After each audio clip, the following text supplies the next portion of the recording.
everybody. Good morning, good morning. You can't even see it. I brought it for no reason, no way. I've been getting my ass handed to me last couple days, so I figured I would show them who the fuck I was today. Oh, so many curse words already this morning. I mean, it's been one of those weeks. It really has. And let me turn this on before I forget. Sorry, guys. I always think that I have it together, and then suddenly it starts, and it's just like, wait a minute, wait, I'm not ready. I'm not ready. So, the coworker case officially ended, and he's put away. And we got the big document dump last night, or whatever, whenever it came through. I know a couple people sent it to me. Thank you so much. I appreciate you guys the most. And I haven't had time to go through it, but I kind of listened to some of, there was a couple of videos. Law and Crime, I think, did one. And another channel I follow, I don't even remember what it's called now, but they did the videos where they kind of did an update or a rundown of some of the stuff that was in the documents. And it's horrific. Of course it's horrific. We've been talking about this case for like 3 years. So it's almost as if we lived it ourselves, but yet we can't imagine how awful it must have been. And now it's just over. So did we get an ending? Did we get justice? I mean, what did we get from that? Does anyone feel good about this? Good morning, everybody. Hey, Chicken Tender. East PA Girl, K Mitch. Good morning. Juanita, Mimi, Tanya. Butterfly Kisses. Good to see you always. I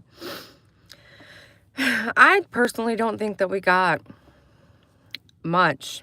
And to be so invested, it just feels like a lot of time gone for something so horrific. Like, does that make sense?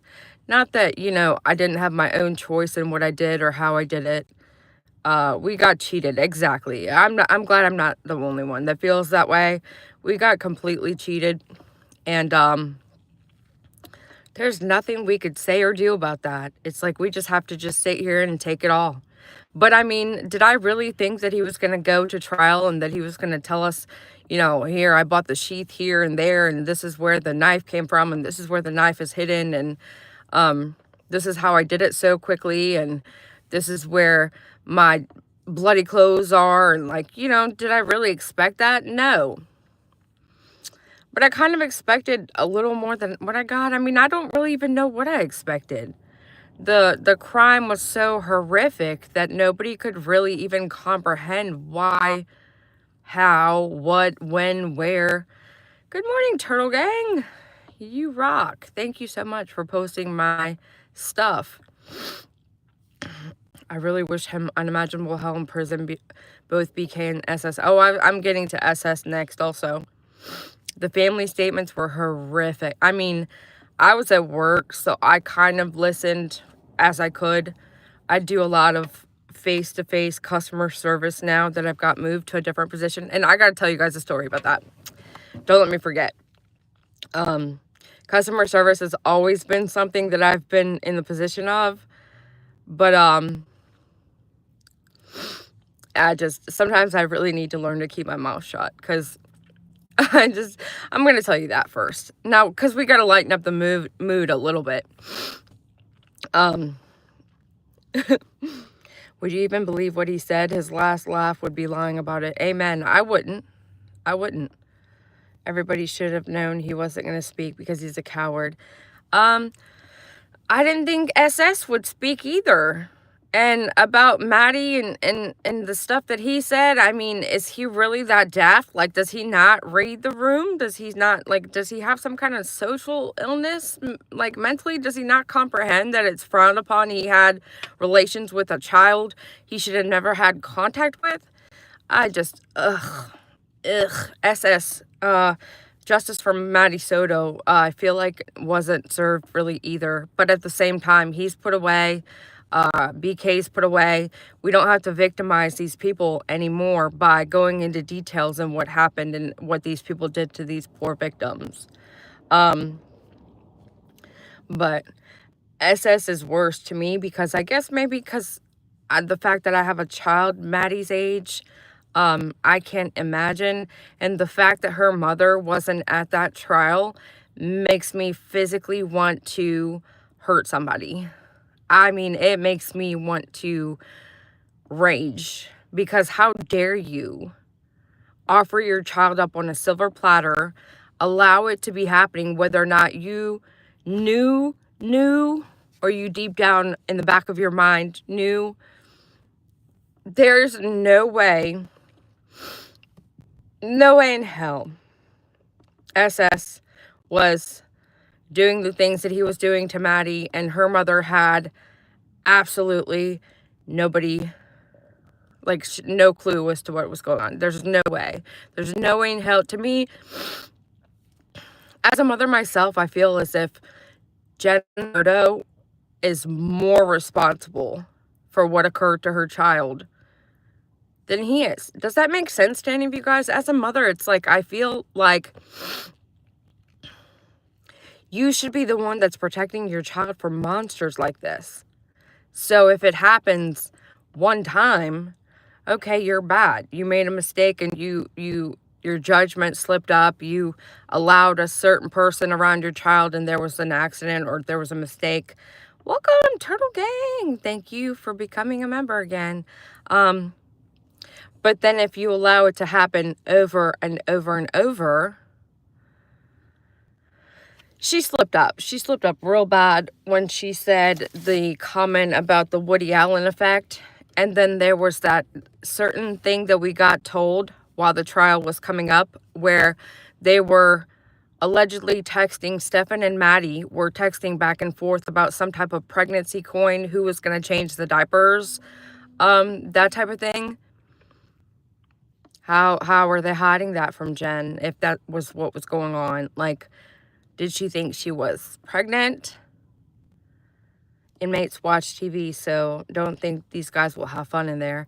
They're going to be protected to a certain extent, at least in the beginning. But yeah, ultimately karma comes to everybody.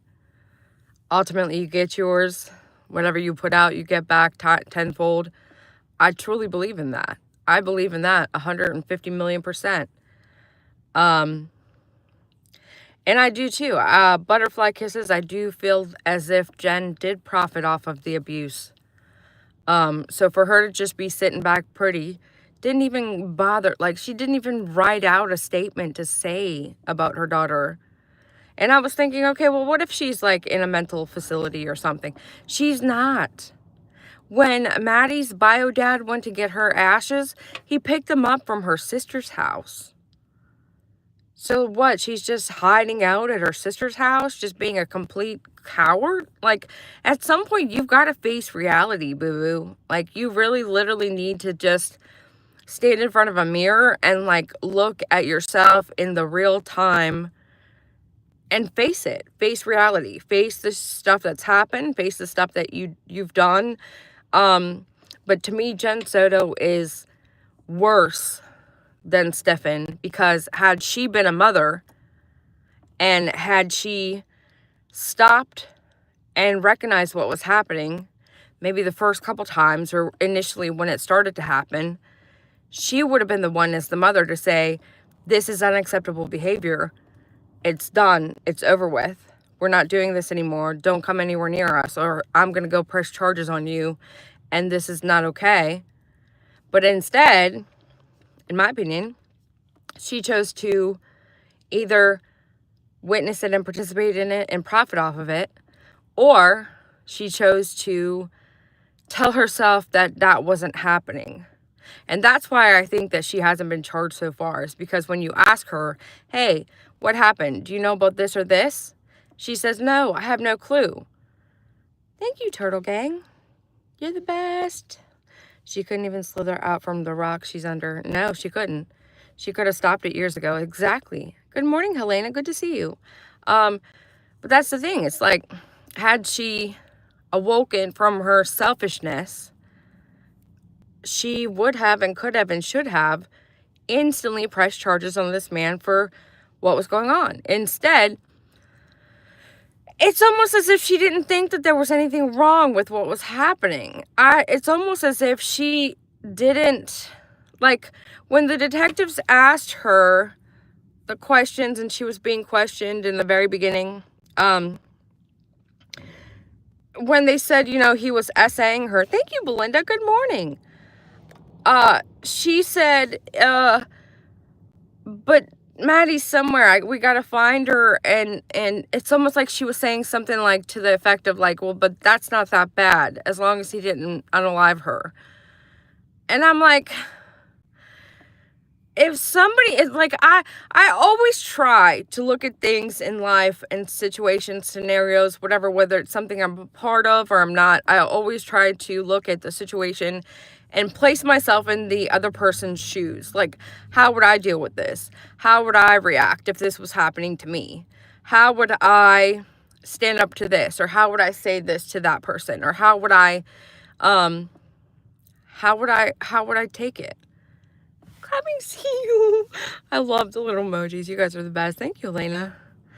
And sometimes my reaction is different than somebody else's. And so I'll try and stop and think about, you know, well, maybe that's just because I react differently.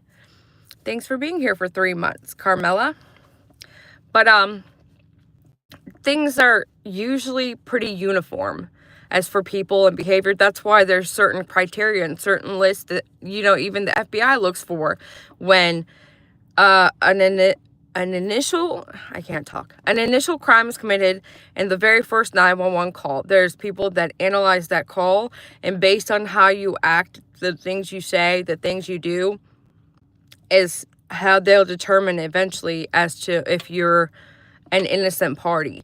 And it's funny, not funny, but it's interesting to me how one of the things on the 911 caller, like if you're the person calling 911, if you're angry and telling the operator to hurry up and get someone over here, or calling them names or shouting obscenities, you're more likely to be an innocent party than somebody that's like, oh yes ma'am, thank you, you'll have police here to help me, okay great, thank you. That's somebody that's suspicious versus somebody that's screaming. But hey Cats, good to see you. With Stefan, he's put away now, and Brian is put away now, and we finally have peace. We don't have to talk about these disturbing cases anymore. I feel like we're going to get to hear about both of these cases still. I'm personally glad both of those vile things are spending the rest of our lives behind bars. Me too. And I don't even know how I feel about the death penalty. I don't know if I fully believe in it or not. I don't believe I'm God, and it should be human responsibility to determine if somebody serves or stays alive or isn't alive. But at the same time,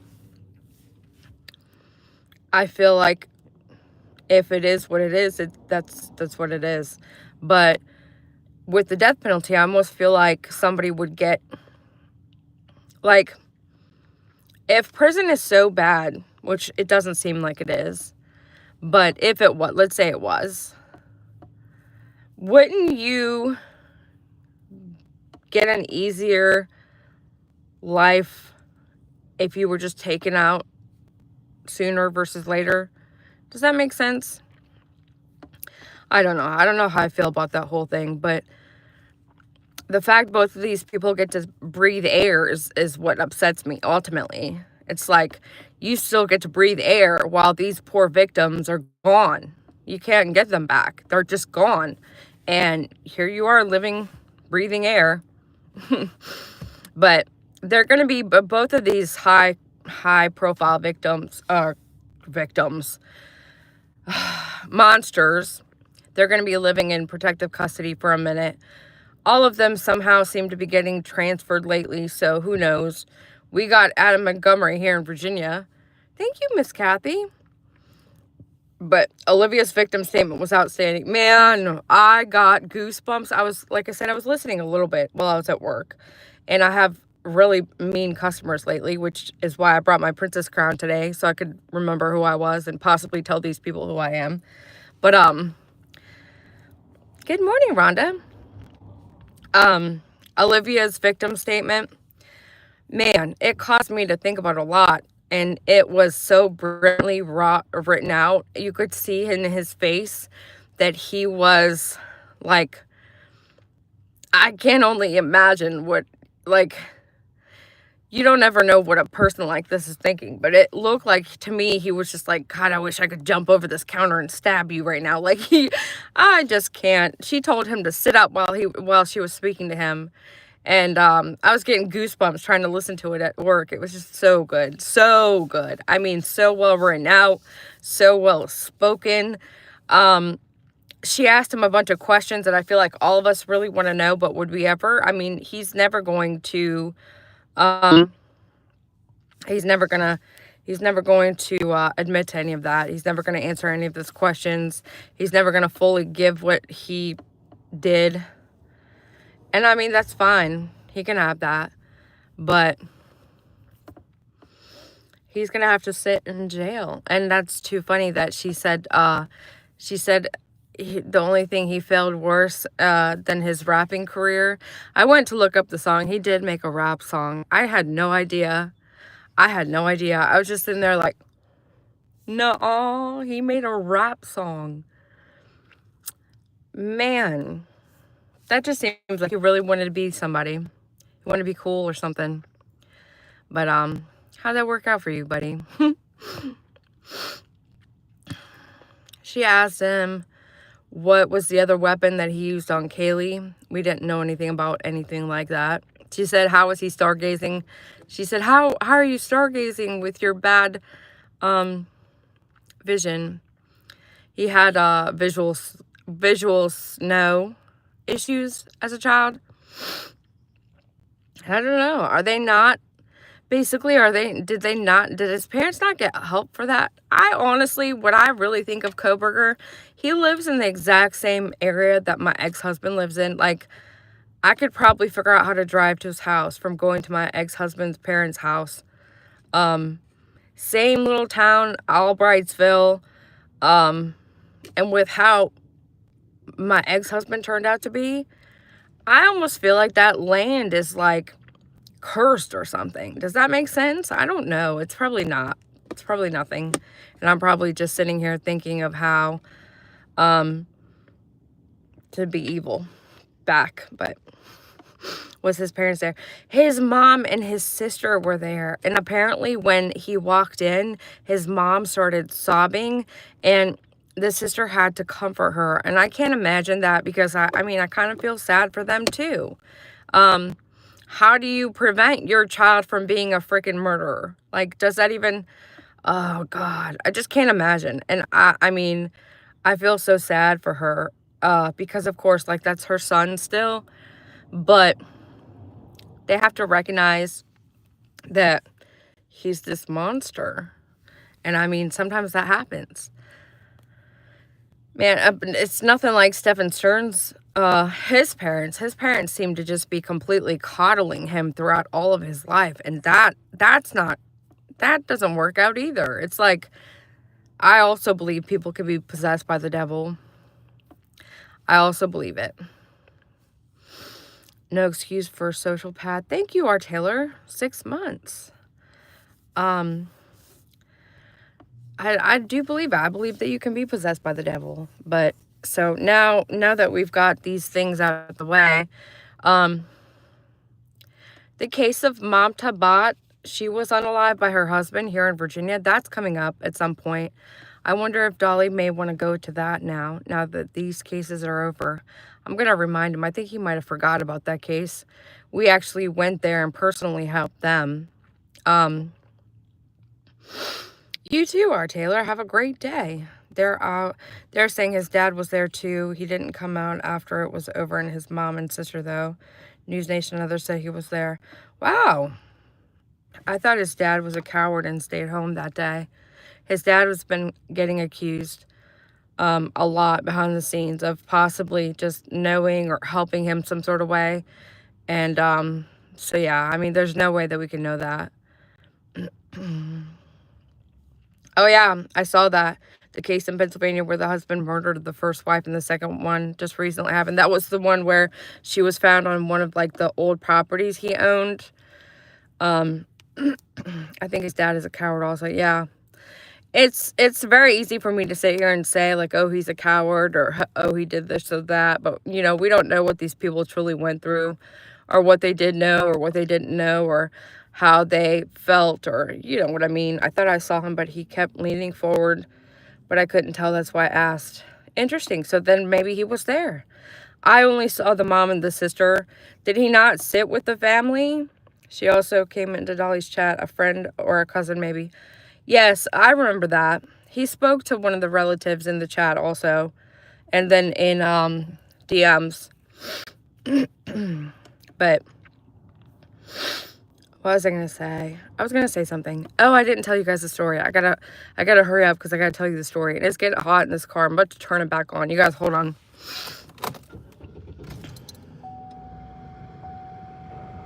Hopefully that doesn't make it too loud, but I was getting hot. So I was gonna tell you guys a story about work. I was telling one of the managers, and he's like a regional, so he's got like 7 stores in the area, and I was telling him how I'm usually a really good people person. I could usually pinpoint how somebody is without them even talking to me. And I was like, I really thought you were just like a desk jockey, like that you were part of admin and that you did all the work, and that you were stuck up and not easy to talk to, and that you sucked. And now that I've worked with the guy for a month, I'm like, you really get down and dirty with the other employees. You've like basically done all the roles of all the parts of the company. Like he can go in the bay and paint cars if he wanted to. Like, so I was like, it's actually really refreshing. And then when I talked to him, we are actually kind of alike, because he's got like the really smart ass sarcastic personality just like me. And said I really mistaken your persona in the beginning, and I apologize for that. And he's like, well, you know, funny story, I actually really had the same experience with you. And I was like, what do you mean? So he proceeds to tell me the first day that they met me, which they went into a business of where they were planning on purchasing it. As one of the district managers, he had to come, and all the uppers and the people above him, this is like a big corporation I work for now, but they all came. And at my desk, there was still a COVID wall. If you guys know what that is, it's basically like the clear, thick wall that separates you from the other people on the other side of the counter.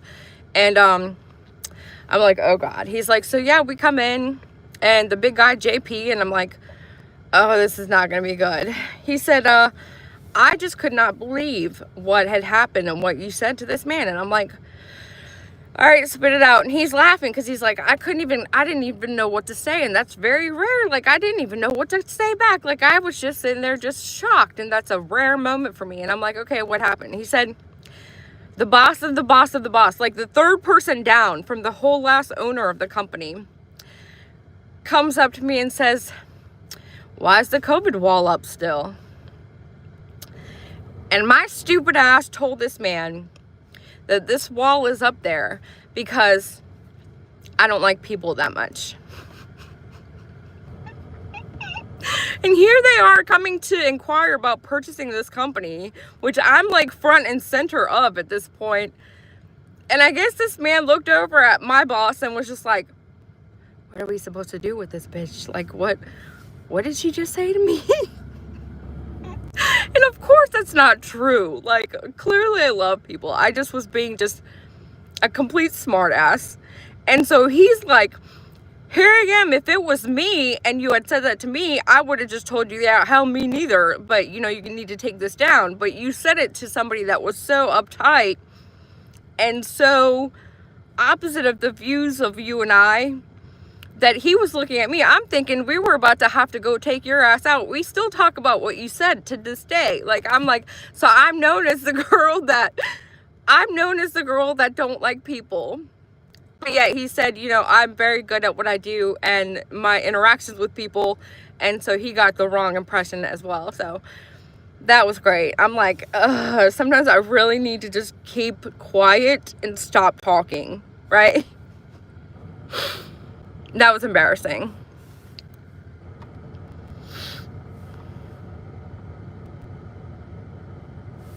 Anyways, I gotta run. It's been great. You guys are amazing. Thank you for being here with me every morning. Hopefully we can find closure somehow in all these cases we discuss.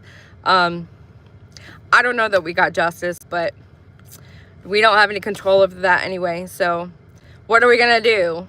Just keep dwelling on it? No. We gotta move along. There will always be new things that come out, new cases, new people that are hurt. And yeah, fighting the good fight. Woo! Have a good rest of your day, you guys. Thank you so much for being here. Bicycle.